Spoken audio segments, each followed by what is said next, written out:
Hello, my name's Galina Rin, and welcome to the Upper Norwood Library Hub's Library Live Lunch. Coming live for you for the first time. Everything working, everything fantastically, that's not even a word, from the green room here at Upper Norwood Library Hub. This is our brand new green live streaming studio. We're also a recording studio, a filming studio. We've got cameras. We've got all the lights. I'm looking around at seeing what we've got because I can't, you know me, I can't remember a thing once I get online. And we've also got Zoom desks. This desk here is available for hire. You come down, you use our space, which is nice and quiet, away from your family and your dog and your husband and your wife and whatever else you've got going on in your house. You can use our internet.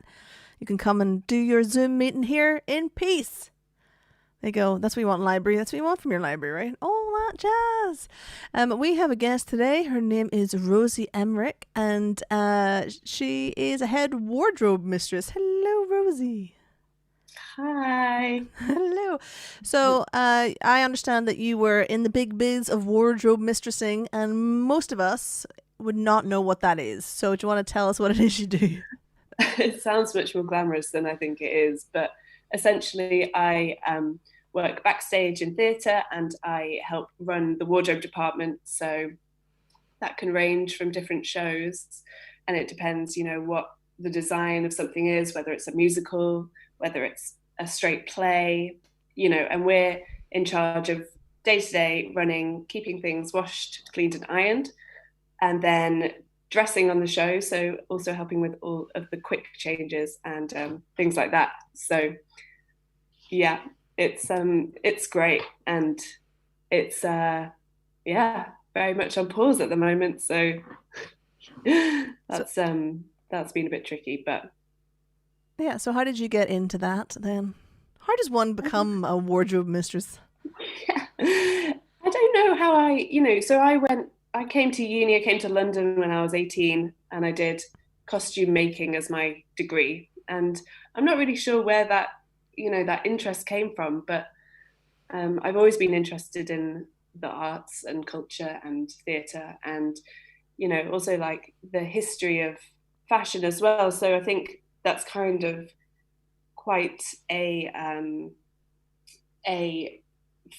more of a physical interpretation of kind of the history of fashion as well, because some of the shows that I've worked on have been period pieces or 20s or modern day, so it does represent that and tells a story in itself, I think, because the look of a play is almost not as important, but it contributes to that magic. So I think I've always just been really interested in that, really. That is cool. Yeah. Because a lot of people start off by getting dressed up as kids. Like Halloween seems to be the one time if they've got any inclination to cross dress, it happens at Halloween.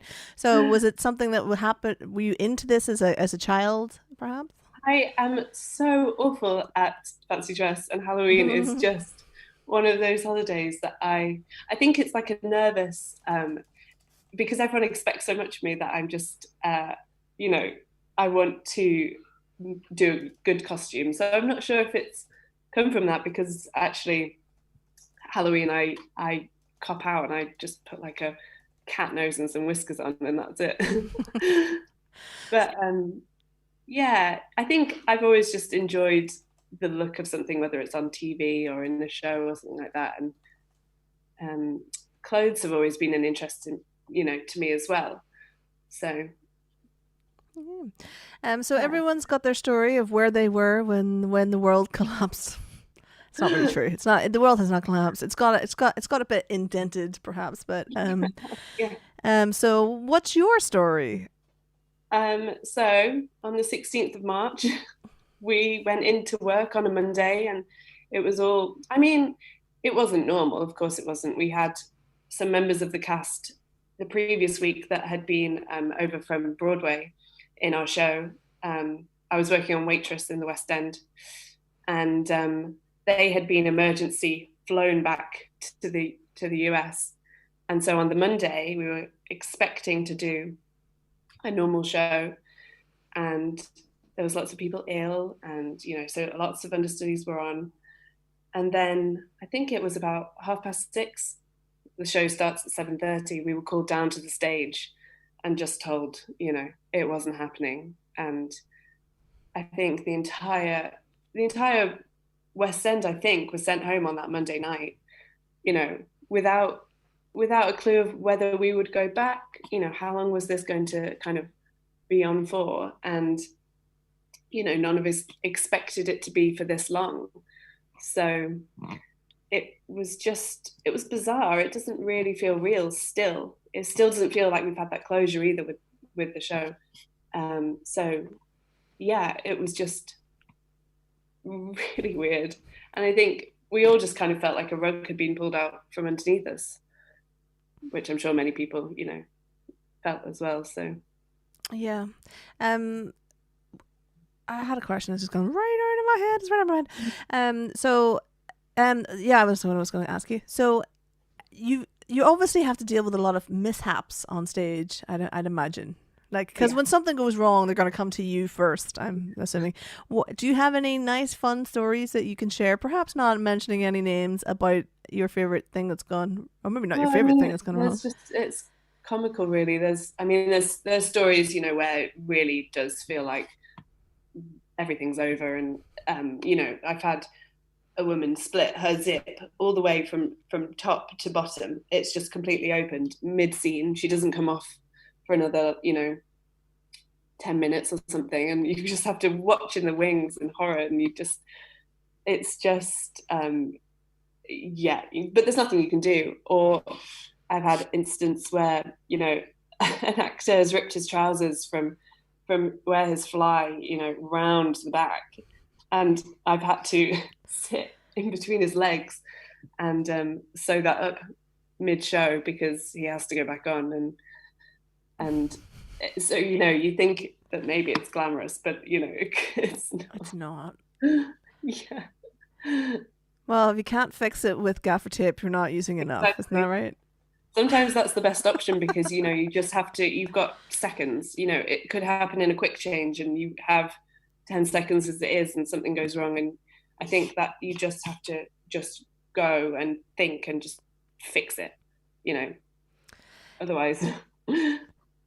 I know, right? You'd just be left out there alone with no clothes on. As a performer myself, I was always told, like, if you're going to wear any costume, just make it like something that is one piece that cannot go wrong. The more things you put in there, the more chance it's going to go pear-shaped.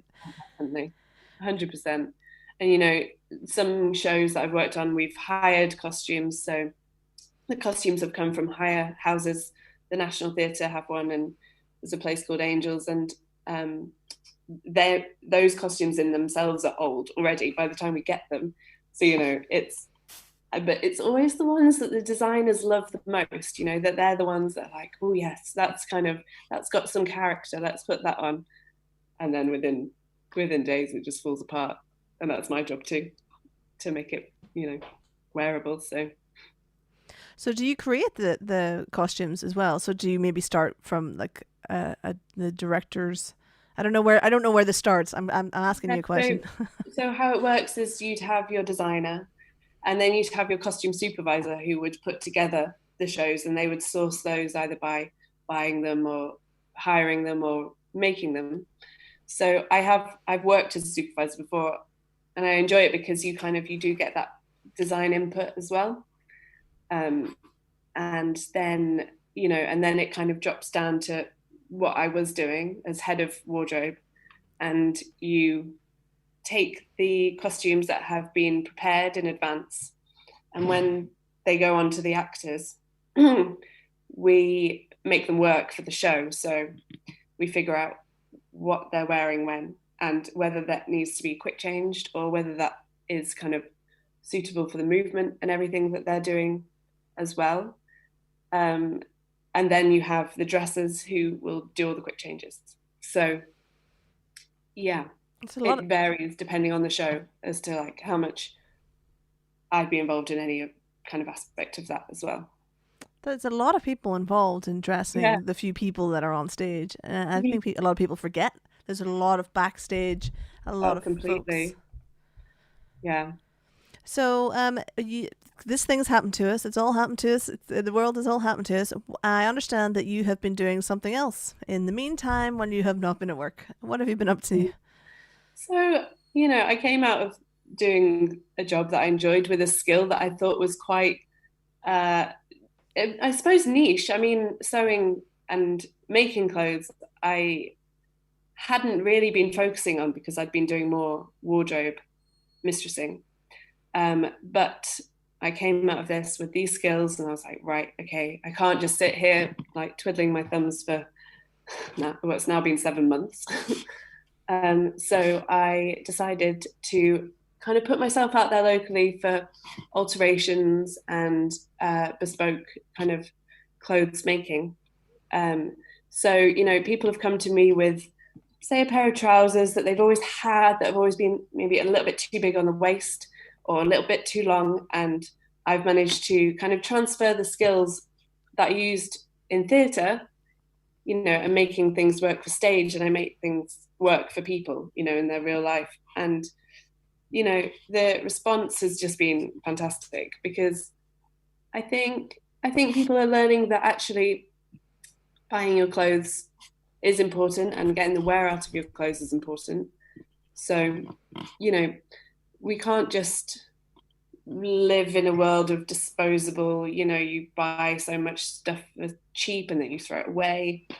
So the response from people has been amazing for that. And a real sense of community as well, actually. It's been a really nice area to kind of promote myself in. So that you're on Instagram, is that right? Yeah, you do all I'm that on business. Instagram at Sewn by Rosy. And yeah, so I've got a lot of work and kind of promo stuff through doing that, which has been amazing. But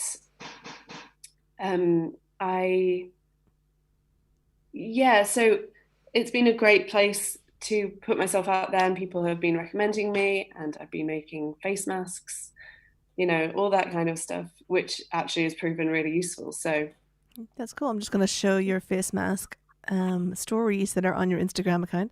And it's nice to point out that you're also local. So you're basically Crystal Palace, are you? Alan Lee? Yeah, SE20. Woohoo! Local, amazing. So if people want to get in contact with you to talk about masks or get you to do some sewing for them, it sounds so bad. Let's do some sewing for you. What's the best way to contact you? So through my Instagram page or my Facebook, I did post a kind of advertisement through there that brought me a lot of people messaging me directly, which is absolutely fine. I do have an Etsy page, but that's not got a huge amount on at the moment, just because I haven't had time. But yeah, so if people wanted, say, their own design, bringing to life, something like that, I could discuss fabrics with them, discuss their shapes, their sizes, made to measure type stuff, and get that put together for them. So it's all there to play for. If you've got some sewing or tailoring or anything at all, if you want a costume made, now's the time. She's available. She's local. Got some time. Yeah, well, thank you very much for joining us, Rosy. Thank you for having me. Hey, no worries. We're just going to run through some of the notifications that we always have for you at this time of day. So we've got some English classes happening at the library. English classes. This is for folks who have maybe just not, they've been working, or they haven't been working, whatever. I don't know, who's it for? People who don't speak English very well. So it's on a Tuesday and a Wednesday. Tuesday at 7:00, Wednesdays at 1:00. And it is £30 for the course, which is and that's for the whole year. One-off fee.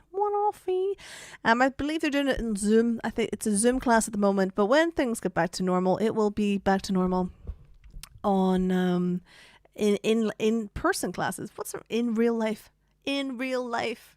Imagine that, being in real life again. It's crazy. The other thing I'm going to tell you today is about, two things actually. Captain Cauliflower is with us on Sunday morning. That's 11:15. Captain Cauliflower is an interactive Zoom and live stream show where the kids can come on Zoom and they can talk directly to Captain Cauliflower, and he gets them to go and find red things in the house or things that begin with B, and it's kind of like Sesame Street but for the new generation of internet beings. Internet beings, that's what we are. Multi-platform beings indeed. And then on the 31st, we have Daniel's Halloween Spooktacular. So we'll be putting a bunch of very famous West End musical singers in front of a green screen and dressing them up as cats, witches, skeletons, all kinds of stuff, and parading them around in fantasy lands of comic book creation. Somebody should write that down. That was a really good tagline I just said. Amazing.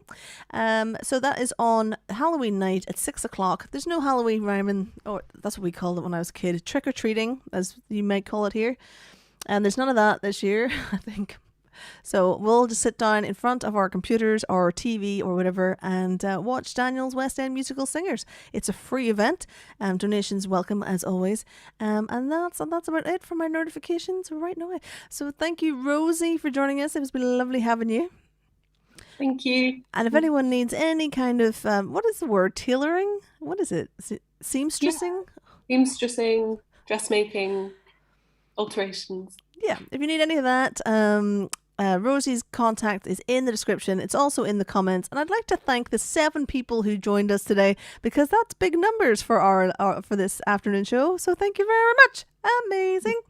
We will be back tomorrow. Eleanor will be with us, and I hope you'll all join us at 12 o'clock. All right. Thank you now. Thank you, everybody. Bye bye.